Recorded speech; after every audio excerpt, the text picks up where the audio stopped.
Hello everyone. On August 15, 2025, the world's attention will be fixed on Alaska, USA, the site of a decisive summit between US President Donald Trump and Russian President Vladimir Putin. Against the backdrop of the conflict in Ukraine entering its fourth year and US-Russia relations at their iciest point in decades, this meeting is not just a diplomatic event, but a gamble with the potential to reshape the global order. This summit is not a random event, but the inevitable result of numerous factors and converging pressures from all sides. The extreme attrition of war. After more than 3 years of relentless fighting, both Russia and Ukraine have paid an immense price. Hundreds of thousands of lives have been lost, and millions have been forced to flee their homes. Ukraine's economy has collapsed, with infrastructure damage exceeding $500 billion. Meanwhile, Russia has become the most heavily sanctioned country in the world, with approximately $340 billion in reserves frozen, and an economy projected to experience slowed growth. This exhaustion and attrition on all fronts have created an urgent need to find a way out. Political commitments and internal pressure. For President Trump, ending the war was a key promise of his presidential campaign. This meeting represents the most concrete and powerful step to fulfill that commitment to American voters, and it could also determine whether or not Trump is awarded the Nobel Peace Prize. Recently, Washington has increased pressure on Moscow through various means, including imposing tariffs on nations that purchase Russian oil, aiming to compel the Kremlin to engage more seriously at the negotiating table. Now, the symbolic location of Alaska, a territory the U.S. once purchased from Russia, has been chosen as the venue.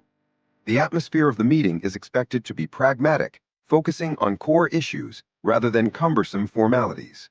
With different goals and red lines, the negotiations could unfold in one of 3 main scenarios, each containing specific demands and complex reasons why they might succeed or fail. Scenario 1.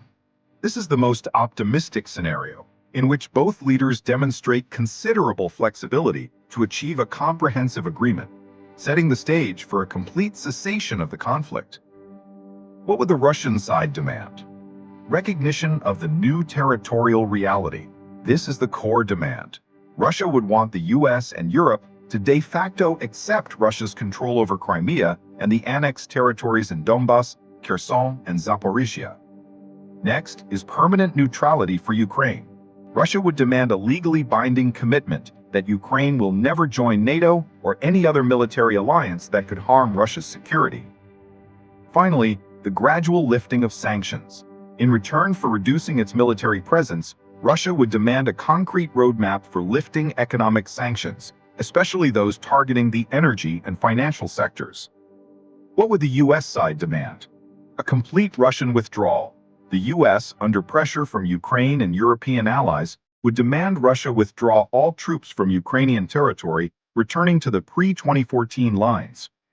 Next is security guarantees for Ukraine.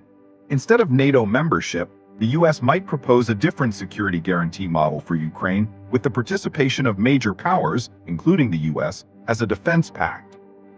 Finally, accountability and reparations.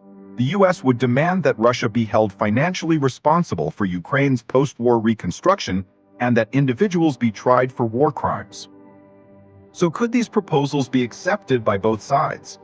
This scenario is unlikely to happen because it would be very difficult for Russia to renounce territory that has been written into its constitution.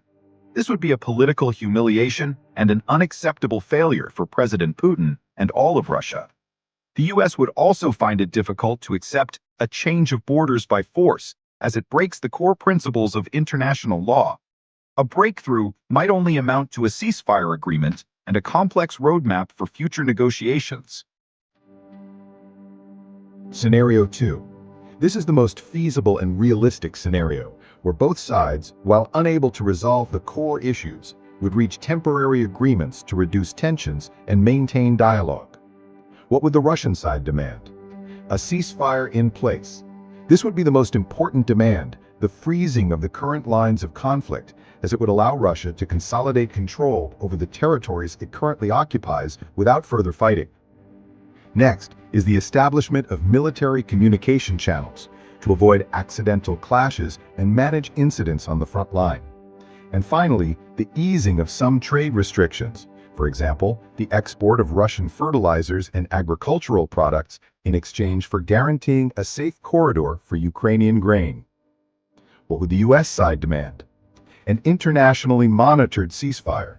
The U.S. would agree to a ceasefire, but it would have to include the presence of a third party, like the United Nations, to monitor and report violations, preventing Russia from using the ceasefire to rearm. Next is a comprehensive prisoner exchange, a humanitarian agreement that both sides could see as an achievement. And finally, a commitment to political negotiations, demanding a clear commitment that the ceasefire is only temporary and that substantive negotiations on territorial status with Ukraine's participation must begin within a specified time frame. This scenario is a middle ground solution that does not require either side to immediately abandon its core principles. Russia gets time to rest, fortify its lines, and stabilize its economy. Trump can show voters and allies that he's working for peace and reducing the burden of costly military aid. It turns a hot conflict into a cold conflict, an outcome that many parties might temporarily accept. However, Ukraine would likely vehemently oppose a ceasefire in place, as it would mean a de facto acceptance of territorial loss at the present time. Scenario 3. In this scenario, the meeting ends without any agreement and may even increase suspicion and hostility. Russia might come to the negotiating table with a hardline stance, demanding an immediate halt to all U.S. military aid to Ukraine as a precondition for further talks. Otherwise, Russia would consider it an act of escalation and would respond with stronger measures. The U.S. could also make a non-negotiable demand, such as requiring Russia to withdraw from a strategic city before any ceasefire discussions can begin, coupled with a threat to supply more advanced weapons to Ukraine if Russia refuses. So what are the reasons this could happen? Domestic political objectives, as both leaders might see political benefits in appearing tough. Mr. Trump would want to project strength to his voters, while Mr. Putin would want to consolidate support by blaming Western intransigence. Added to that is the miscalculation of the opponent. One side might believe the other is in a weaker position and will be forced to concede. If this assessment is wrong, the hardline stance will backfire, causing the negotiations to collapse. Along with opposition from Ukraine and Europe, as the Ukrainian side and its European allies have issued a joint statement demanding no decisions about Ukraine without Ukraine and no acceptance of trading territory. This pressure could make it impossible for the U.S. delegation to be flexible, leading to a deadlock at the negotiating table. If the negotiations follow this scenario, it would be a dangerous escalation. The door to diplomacy would be almost completely closed, and the war would enter a new, more unpredictable phase. August 15th is a decisive moment. The summit in Alaska is not just a diplomatic event, but a historical crossroads where hope and risk coexist.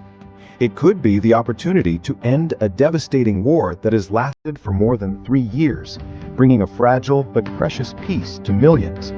However, it could also be the final door to close on the peace-seeking efforts of both sides, should the negotiations completely fail. In that case, the world might have to face a much more uncertain and dangerous future. Thank you for watching. Don't forget to leave your opinions in the comment section and subscribe to the channel so you don't miss the next videos.